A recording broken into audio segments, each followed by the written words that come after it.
civilmedia.mk. Слободно, независно, отворено.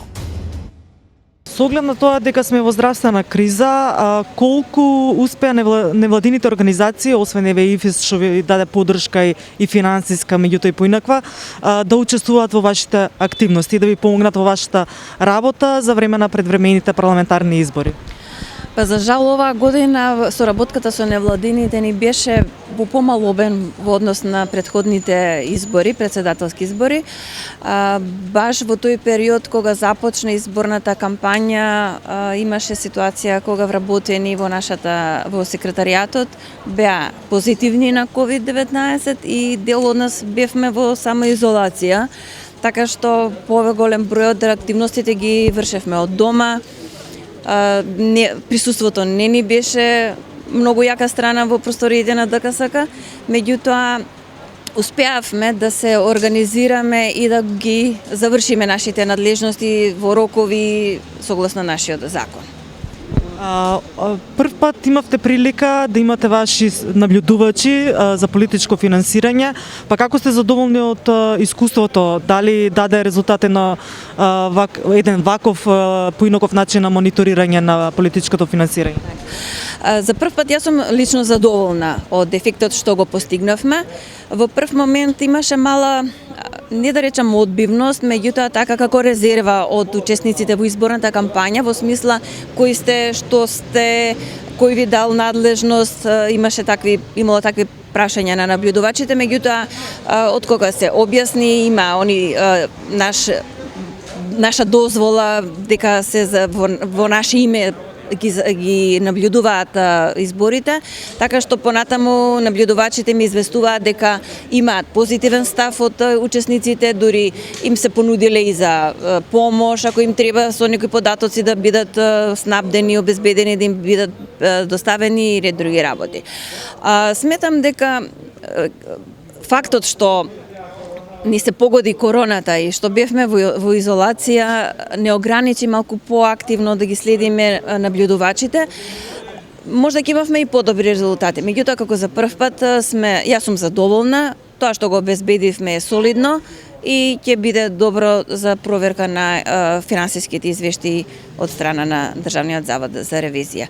Сепак ова не останува и како искуство за наредни избори. Ќе градиме база на искуство, на принципи, на грешки, на пропусти и сето тоа се надевам дека наредните избори ќе го покренеме на повисоко ниво. Со оглед дека не еднаш сте излегле со информација дека Државната комисија за спречување на корупција секогаш има потреба од дополнителни човечки ресурси. Како се справувавте во пандемијата? Дали уште имате недостиг од тоа со оглед на обемот на вашата работа?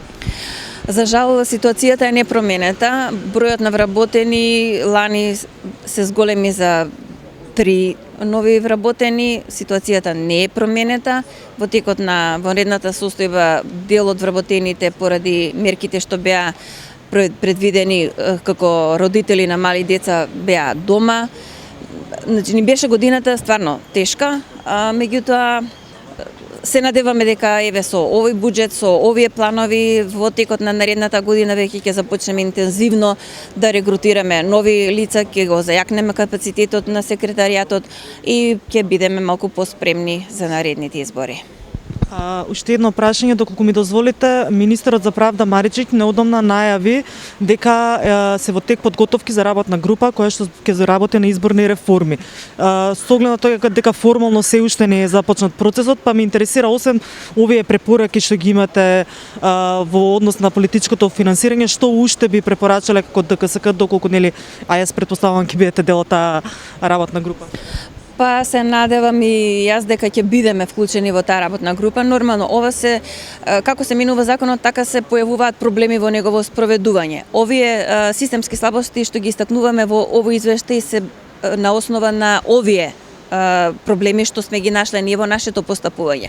Меѓутоа има и цела друга лепеза која што не засега нас директно, ги засега други институции и се надевам дека и Државниот завод за ревизија кога ќе ги заврши своите ревизии ќе испадне со своји системски слабости како во делот на финансирањето, така во делот на следењето на изборите, на финансиските извештаи, на известувањето и ред други работи кои што произлегуваат од сите тие активности. Соработката со ДИК и ДЗР како протече за овие избори со оглед на тоа дека ја имавте? Одлично, ние секогаш добро соработуваме, сепак јас потекнувам од Државниот завод за ревизија, со колегите сме на редовен контакт било кога да има потреба. Еве, наредната недела веќе ќе имаме состанок со Државниот завод за ревизија во делот на одите што имаме ние. Сомнеш дека постојат неусогласувања во делот на финансирањето на изборните кампањи, така што соработката продолжува и понатаму. Истото важи и за Државната изборна комисија? Да. Во овој период се што беше побарано од нивна страна да ни достават, ни беше доставено навремено, така да јас сум задоволна. civilmedia.mk. Слободно, независно, отворено.